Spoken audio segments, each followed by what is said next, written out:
We're back once again, ladies and gentlemen, only on Last Call. Last Call with the alcohol, only on the lastcallpodcast.com. And joining me here on location, well, once again, when I need to bring the heat, when I need to bring in a guy who's going to tell like he's seasoned. If you don't like it, well, too bad. You can confront him. You might get a slap, but well, that's a risk of pissing this guy off. I give you the man with the largest natural arms in the world, 26-inch pythons. I give you the intellectual badass himself, Kevin Apollo. So, Kevin, I don't even know where to begin. I'm even getting ready to drop F bombs. And you know me, I try not to curse, but what the I fuck know. happened here with Knox Pro? I mean, where do you start?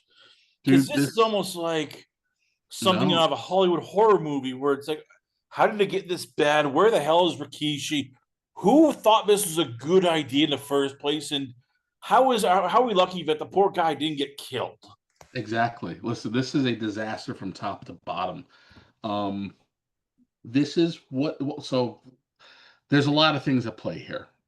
Specific to to Rampage's kid. This is what happens when you train in a martial art for the wrong reason. Martial arts, even amateur wrestling, it is all about finding a center, developing discipline. This kid had access to the world's best. He's gotten it, but he got it for all the wrong reasons. So this is immaturity. This is an overabundance of privilege. This is a lack of discipline colliding with not being prepared for the consequences of using your skill set and what happens after you apply your skill set.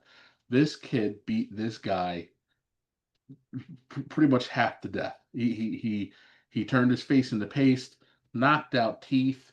Um, the other side of this is, as a performer, if your school is reputable, your trainer has taught you what to do when a situation goes wrong and gets real. This guy, I understand that he's a vet, but this guy was not prepared at all. At all. He was a deer in the headlights, and he paid a price for being unprepared, underprepared and unprepared. As a promoter, yes, I get it. Most indies, the majority of indies do not have the money for security, but that's why you use students, athletes who are not booked, and as the promoter, you should be close enough that and have people, especially your refs, people at the ready so that if something goes bad, they intervene. This kid slides into the ring, and I get it, the spot was planned, but at the end of the day, this is also where the spot goes wrong. He is not trained. He should have never been put in this position. He should have never been given permission. And he never should have been spoken to like he was one of the boys, right? Because we have the footage from the back talking to the dude in the cowboy hat who tells him to go get his receipt. He doesn't understand what that means. He doesn't understand what that means. He was given carte blanche to go whoop this guy's ass. The other part of this is the evil and ill effect of internet culture on young people.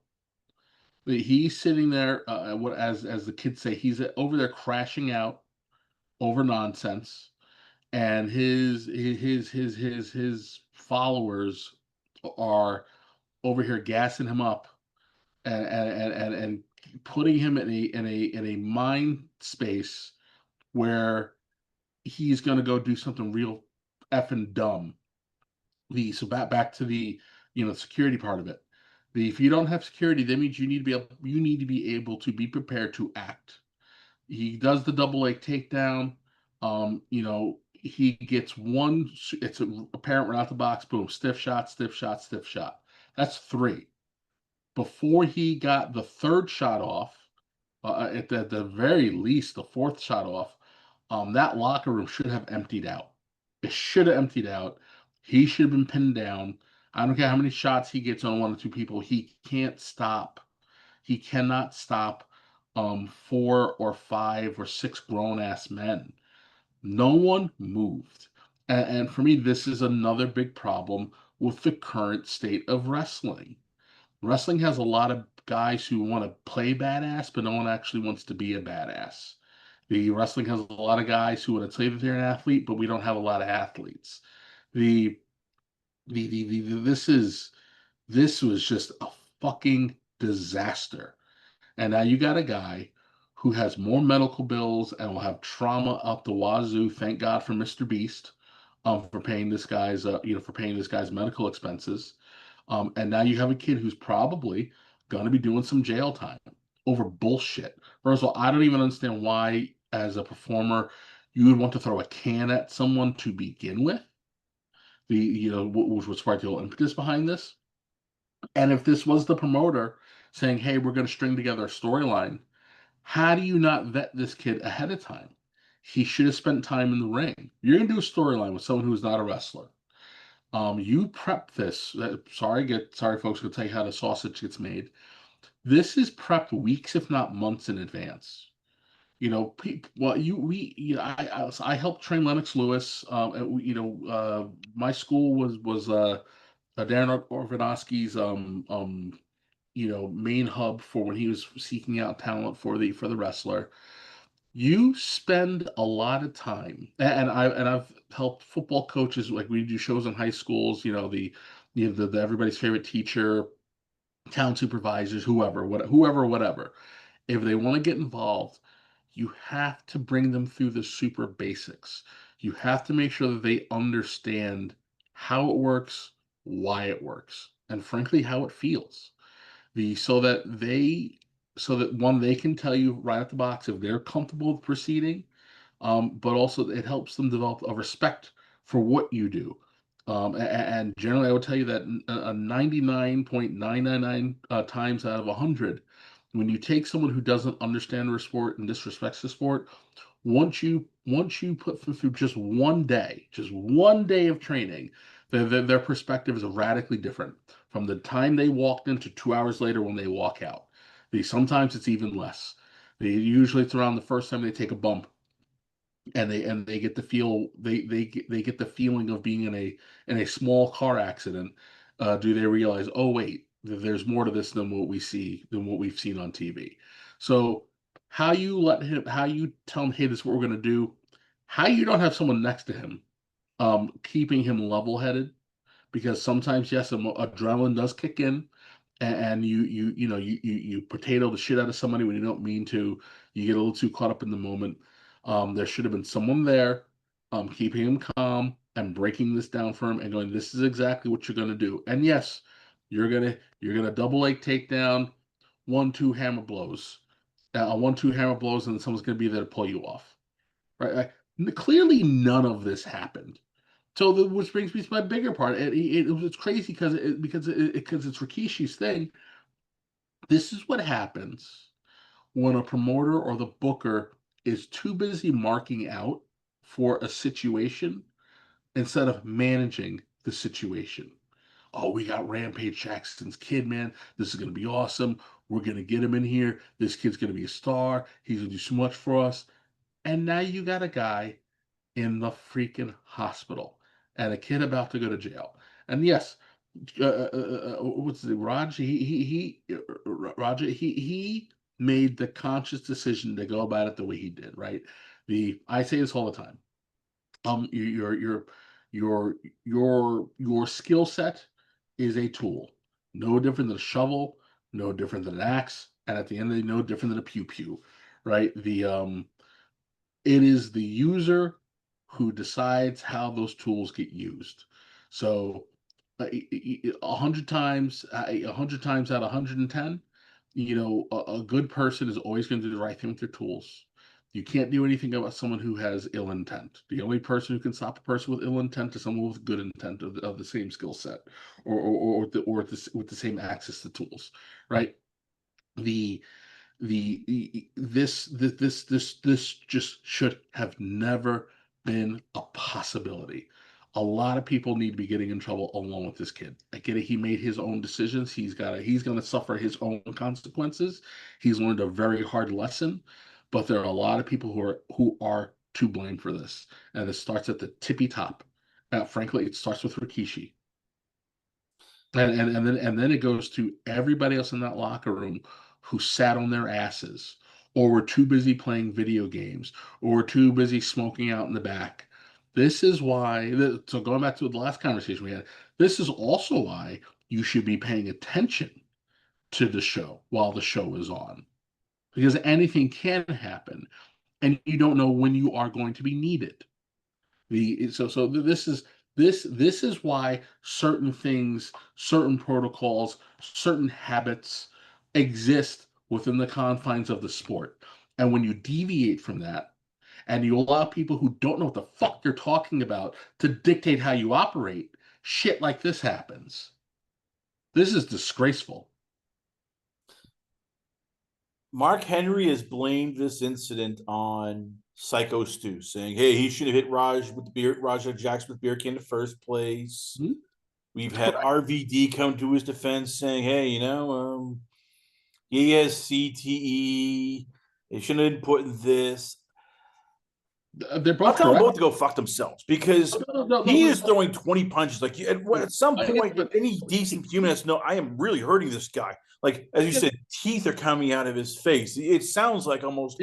No, it's brutal act, but at the end of the day, they're both correct. There is no wrong answer here, and I say people have to be very mature about how we got here, because there were a lot of mistakes that got made before this kid decided to jump out of his seat and whoop this man's ass. First of all, I don't understand this insane behavior that modern indie wrestlers keep employing. From spitting at people to throwing shit at people. Incidental contact laws exist for a reason. They don't protect you the way they used to. It's not the fucking 80s or the 90s. The word professional goes in front of the word wrestler for a reason. Everybody's too goddamn busy wanting to grab ass and go show off that they forget that they're fucking professionals. If this beer can doesn't get thrown, this doesn't happen. So yeah, there is a difference between accountability, culpability, and responsibility. You don't throw the fucking beer can. You don't open the door for this bullshit. And frankly, Rikishi shoved it up his ass. I don't understand what these promoters fucking do. You get these people in here. You break down the rules. Hey, this is what the crowd looks like. This is what we do and don't do. We got kids in the audience. So at the end of the day, right? So there were kids in the audience. Whatever you throw the damn beer can, he moves. And you smash a kid in the face with a fucking beer can. Like, this is the dumb shit that people don't take the 5 minutes to think about. And then we go, oh my God, how did this tragedy happen? Because you got a bunch of fucking assholes who've been let off the leash with no real consequences for their dumbass behavior. Again, he's responsible for what he did. He's culpable for what he did. He is accountable for what he did. But there are a lot of other people who are culpable and accountable for the situation that they created that opened the door for this to happen. Which I agree with, but still, there wasn't like he threw the beer can and then the kid jumped in the ring. There was time where he could have and even Stu apologized. This was him going, no, I still want to get my licks in. I still want to beat you. I mean, you can't ignore the fact that the kid was told to go get his receipt. You just can't. You just can't. He got permission. And the best part is about that video, we don't have the entire video. So we don't know what the whole conversation was. But clearly there was a conversation where he got gassed up. And told to light him up. Because we're coming at the end of the conversation. Pat, yeah, man, go out there and get your receipt. He's got it coming. The fuck is that about? First of all, who the fuck are you, dumbass cowboy, to be telling someone to go get a receipt who isn't trained? Like I said, there's a lot of dumbasses who created this situation. And that cannot be ignored. So now a lot of people need to be in big fucking trouble for this. A lot of people. So WWE has now basically cut all ties to Knoxville. Hell yeah. You need to, because it just showed you. It showed you that this is a shit house. No one. This is not a place where professionals dwell. It's got the veneer of professionalism because of the name attached to it. But there's not professionals here because again, everything that happened here that led up to this incident, up to how what happened during the incident, tells you this is not a place that takes this seriously. So the WWE TKO cannot afford to even want to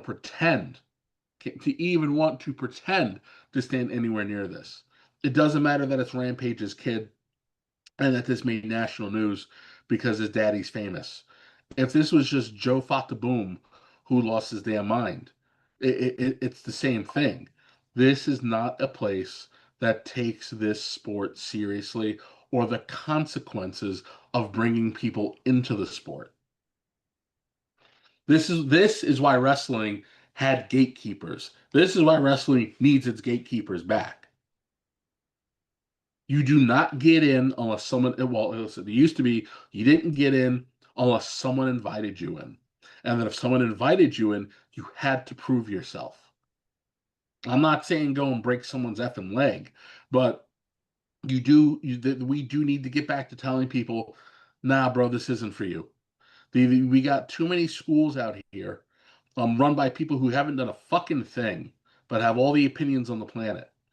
Um, and they just because they're money hungry, let every ass and his fat girlfriend get in the ring. And now the water is so dirty and mucky and just gross that everybody's swimming in the same shit filled pool. And it's not sustainable. And we will see more things like this happen because of where we are right now.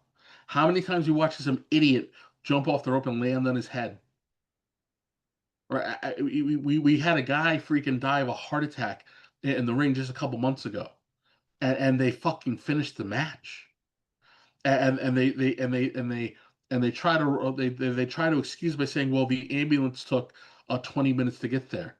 Well, you dumb fucks, you kept bumping on them, and no one started chest compressions and rescue breaths. If anybody there even knew how to. So I'm going to throw this out there because this could be the way that if you WWE to sort of kill the indies in a sense.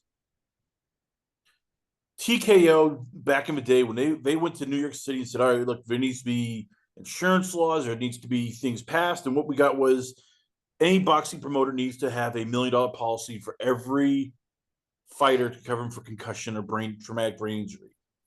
If you're WWE, do you take that and go, we need to do this nationwide?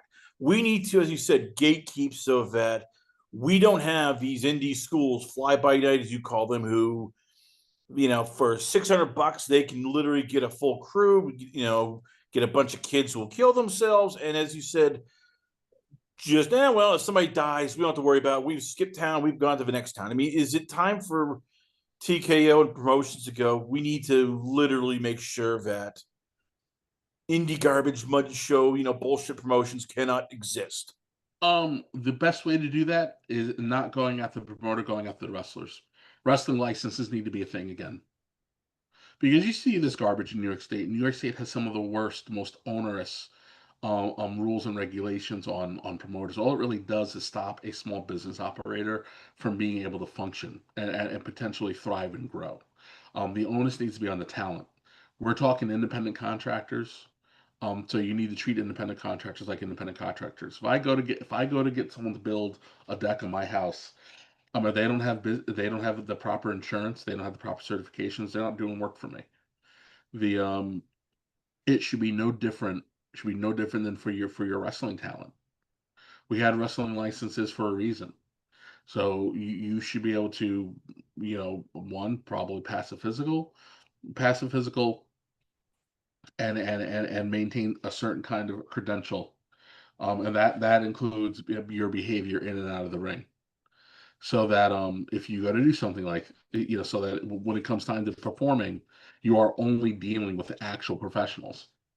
that'll chop the number of these idiots floating around, right? Because we talk about in the '90s. When you think about it, in the ECW Tommy Cairo days, there were probably, going up and down the East Coast, there was only probably like a few hundred guys, which is why you always saw the same names on the same events. But it's also how these guys are gonna make a living. Now you've got thousands upon thousands upon thousands, inside of inside of your state. And I guarantee you, if we're talking, you got 2,000 guys, there's a good chance that it could be as high as 50% of them are not even actually properly trained, if they were trained at all. So I think the onus really needs to be on the talent. Well, speaking of talent and botches, we go from the indie scene to the main scene. That's right, folks. AEW once again, yes. I thought you said we were using a fork. This is an indie with $1 billion money mark. I don't know who this is for. I don't know how this is supposed to grow the audience.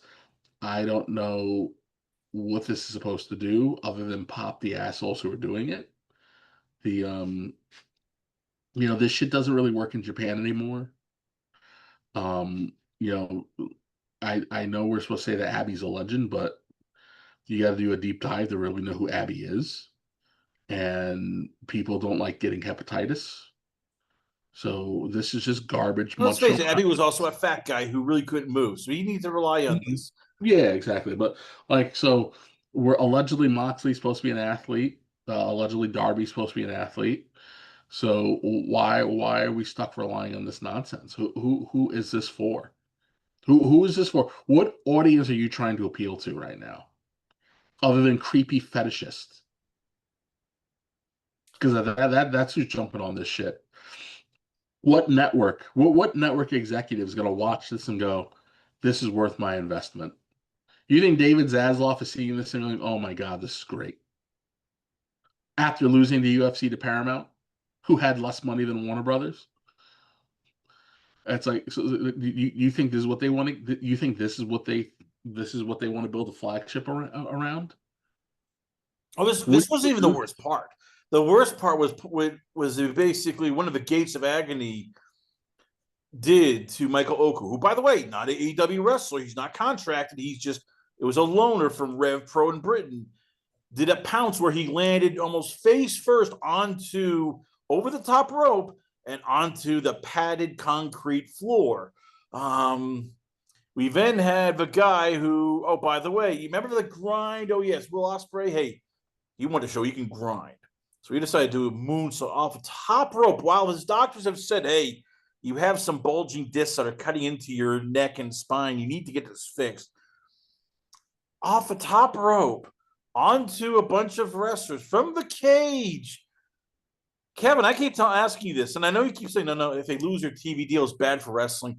They need to be canceled right away. They're going to get somebody killed. That is worse for wrestling. WWE will survive because they're making $1 billion for everybody, but if you're TNA, if you're NWA, if you are MLW, what point are you going, hey, these assholes need to get off TV? They're making it worse for all the rest of us because people are going to go, oh, you're like AEW. No. That's it. That's that crap. That's what the problem is. WWE is a different entity. They are a different product altogether. The only thing that the only tether between all these organizations is that they just all happen to utilize professional wrestling as the medium to communicate to the audience. However, the WWE is in a radically different business. Where what hurts everybody else is it hurts the TNAs, it hurts the MLWs, it hurts anybody else who's looking to try to come up. Because I'll tell you, there is negative blowback. I remember when I first broke in, part of the problem that you had getting buildings was because of the Attitude Era hypersexuality, or the adverse reaction to more extreme wrestling. That's what mom, that's what the moms who gatekeep the community centers and your elks lodges, that's what they used to think of when they thought of wrestling. They thought it was just going to be, essentially glorified pornography. And you really had to work overtime to disprove that. And unfortunately, though, a lot of times if you disproved it, you got to go into a building. Well, dumb fuck mud show would come in right after you, making the same promises and then just ruin it for everybody. So when you see crap like this, the that it starts that trend all over again. And listen, I get it. There is an audience for everybody. There's an audience where there's something for everybody, but right now, as a fledgling organization, 6 years old, losing 20 to 30% conservatively of your annual audience year over year, with massive fluctuations in your quarterly to weekly programming, your pay-per-view numbers have fallen off the face of the earth. You tried to go find another network who may have been interested in in acquiring your services, and you found no one up to and including Tubi, who left at the chance to have the WWE throw nobodies on their airwaves. The Who are you trying to speak to right now? Who is this for? Listen, I'm not a prude, right? I can't sit down and watch this with my kids. I can't. And a big part of why wrestling works is it like all entertainment, you do require an element of generational capture. Usually the fan, an older person who found it when they were younger, passes it down to the next generation. And that generation develops it, nurtures their fandom, and then it matures, and they pass it down to the next generation after that. I can't. You remove my ability to do that. I'm not going to sit down and have my kids watch someone get stabbed in the mouth with a hypodermic needle, watch someone try to cut their face off, or watch someone get stabbed in the ear with a fork. The it just it this nonsense, it just speaks for itself. Like, there are reasons why you don't do certain things, and you may get some AEW stand hard who go, well, what happened when Seth Rollins poked out Rey Mysterio's eyeball? Well, in that month there was also zombies who ate the Miz. So like the WWE goes out of its way to tell you that, hey, we're about to do something so outlandish that it's not real. Case in point, Stone Cold using a magnet to grab Triple H's car, hoist it 70 feet in the air, and then drop it, while Triple H screamed, "Oh shit!" on the way down. They wily coyoted it, so that it was so outlandish and so over the top that you had to go, yeah, this is just TV. Yeah, but this is presented radically different. The context of what's going on here is radically different. The this is meant to be real. You know, so I just don't understand what the long-term strategy is here, and how you're supposed to actually quantify success. Because listen, at the end of the day, who's even talking about this anyway, though? Like, sure, the IWC, but in a very narrow part of the IWC has spent time on this. I didn't listen to Busted Open, so I don't know if they touched on it.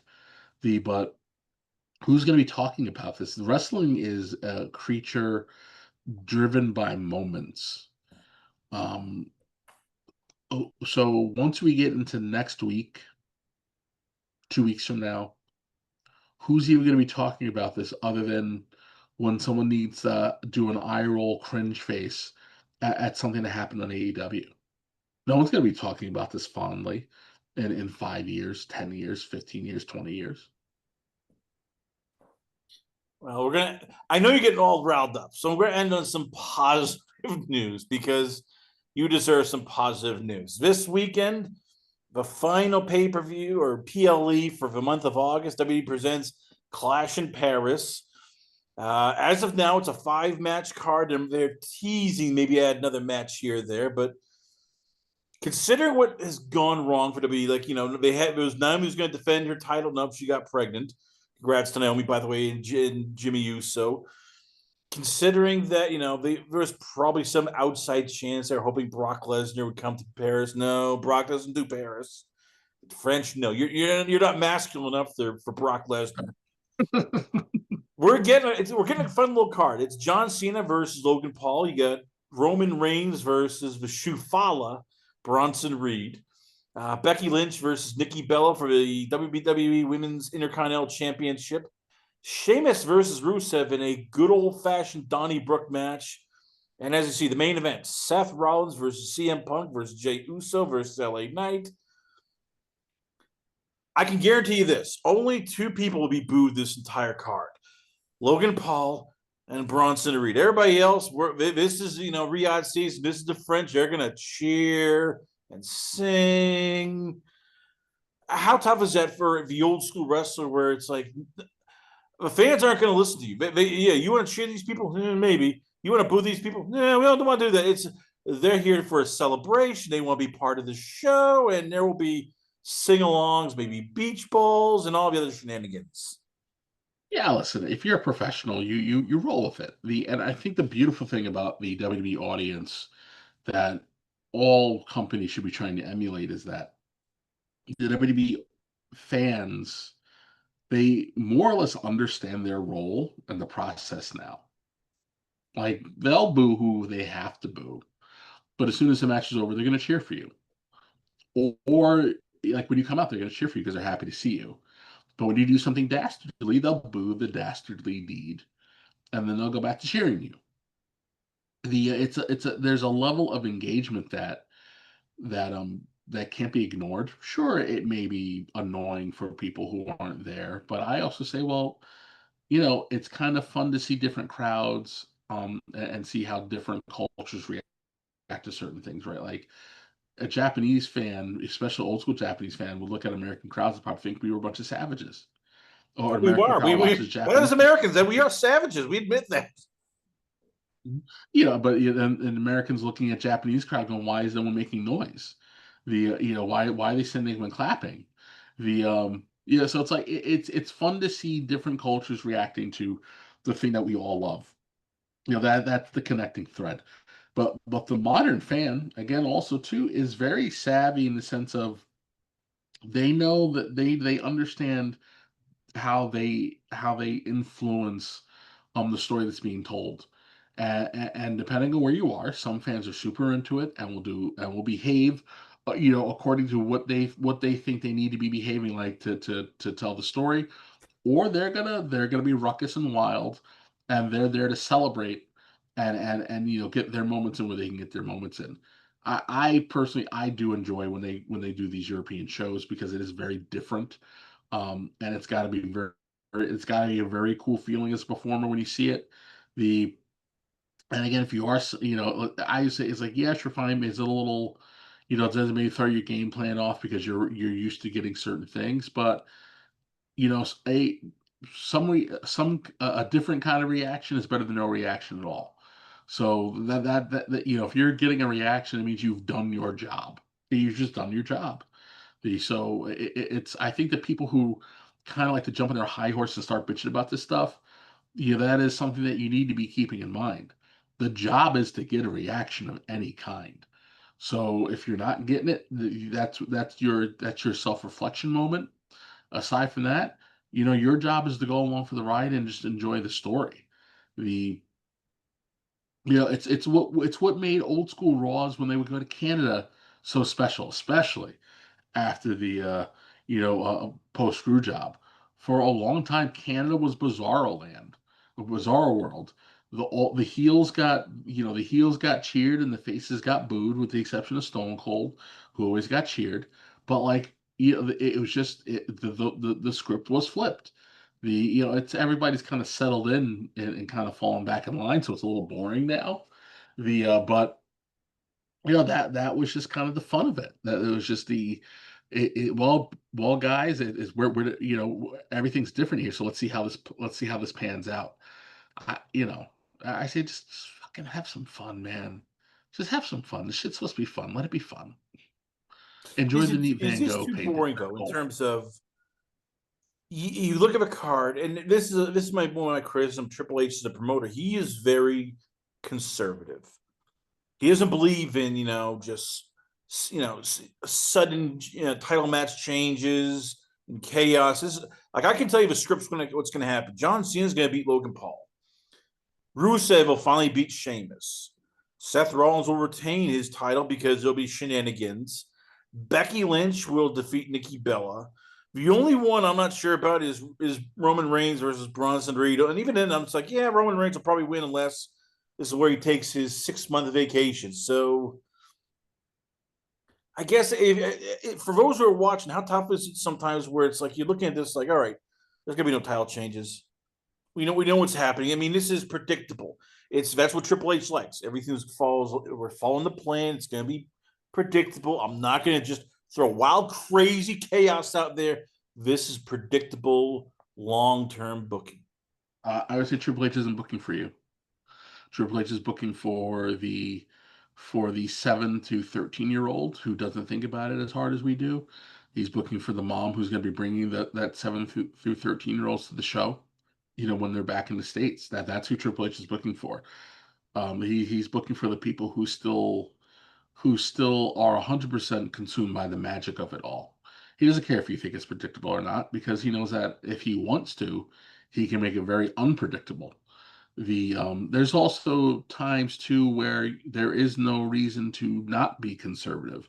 You don't want to burn the town down. We're in their dead season right now. Nothing happens until Survivor Series. As a matter of fact, I would even say I'm frankly annoyed that SummerSlam was so early. I think SummerSlam being super early is a big mistake. SummerSlam became the closeout the summer pay-per-view. This should be SummerSlam right here. Clash in Paris should have been a couple weeks ago. The because it shifts the energy of the product. Yeah, they're telling some decent stories right now, and there's a lot of different things going on.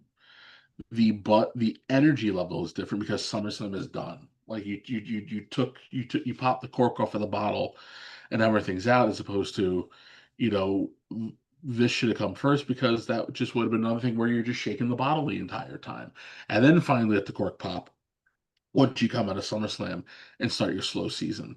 But I mean, this is also a status builder card.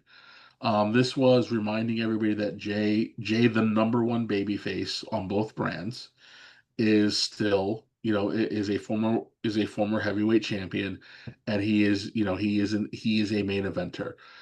This is okay. LA Knight is now leaving upper mid card status and becoming a main eventer in development. This is his chance to shine. We are progressing the Punk Rollins story. We're probably in the seventh inning. And we're also still reminding everybody that Roman and Seth have a storyline that needs to be paid off. We're seeing Jay and Roman make amends, but also, I still am of the firm belief that the bloodline story ends the way it started with Jay versus Roman. The the woman's card is in a little bit of disarray because Naomi was blessed with a baby, but cool. Now we have a radical free element now that has changed the storyline up. The right because now it's a little more intrigue in terms of who Stephanie Vaquer is going to be facing. The What else do we got? Roman versus Bronson. The I would say to me this is a Roman has to win match, but that doesn't mean that Bronson's not going to lay him out at the end of it. It's predictable, but you also still don't know where they have a lot of freedom to mess with the storylines. But I do always have to say, guys, this isn't for us. We're the guys who are going to watch no matter what. Again, we got to mention before, right? Modern era, we watch zombies eat the Miz, and the Miz is back on TV the next night. We're coming back no matter what. The shows like this are not for us. This is for the Parisian crowd who doesn't get much of anything. Get a couple visits, a couple times a year if they're lucky. This is for the kids who are watching because we're also growing a new audience, right? The scene at 10-year-olds are now in their mid to late 20s. It's time to put attention on the new gen, on the new group of kids who are gonna make the WWE slash TKO a $20 billion company. That's who this show that's who these cards are for. Well, there you have it, ladies and gentlemen. It's going to be an abridged version. This man has a lot of things. I cannot confirm nor deny he might be invading Paris to cover it, or maybe do I dare I say all of a sudden, like Knox Pro Las Vegas deal. Well, this guy might be, dare I say, don't want to put it out there, but angling to get a WWE ID deal with his group, but I can't confirm nor deny. I give you, it is the man, the myth, the legend. I give you Kevin Apollo. So, Kevin, before I let you go, where can fans check you out at? Where is the podcast that you do with Lauren? Where is Twitter, Instagram, and what's going on to hell with American Coliseum Wrestling? Well, there's got a lot of changes with ACW right now. It's not the fault of the town, but we've got some external politics at play here that's kind of totally derailed my plan for the summer. But thankfully, I've got some friends. So in September, we'll announce some new dates. Johnny Cashmere, formerly of the Backseat Boys with Trent Acid, he's opened up a school in Jersey. So we're going to work on an agreement where we'll start filming our content for ACW out of his school and leveraging some of his students. But Johnny's a good guy. He's done lots of really wonderful things. Especially if you're old head indie guy. The backseats were legendary. And Johnny made a comeback and is taking care of a lot of folks, in his time. So we have some fun stuff there. More on that later, though. Tonight, though, will be their late night with Lauren and Apollo. I do believe that we're going to try to do our Kings of the Action era. So the early '80s to the mid '90s, where we're going to discuss who the biggest stars were and name what their magnum opus movies were. Other than that, I'll be on probably Toonie Town tonight with Marv. With Marv, and Thursday with Toonie Talk TV over on Marv and Montanero's channels. Also check him out on That Park Place because he does phenomenal writing jobs. Other though, you can find me on Twitter at Wardog Apollo, Instagram on the House of _Apollo. And then I guess we're gonna sit down and do my first YouTube video for the House of Apollo YouTube channel. First two, we're gonna sit down. We're gonna try to make sense of the Halloween movies because by the time that drops, it should be October. And then we're gonna sit down and talk about the rise and fall of First Run syndication with Lou Wasserman's Ghost, and start doing some cool and fun news segments. And then Chris, I got to get you on late night at some point in time. So let me know when you're available. Kevin Apollo, ladies and gentlemen, once again, always an honor and a pleasure having you on the show. We come back, a lot more going on here, only on its Last Call. Last Call of the Alcohol, only on the Last Call Podcast.com.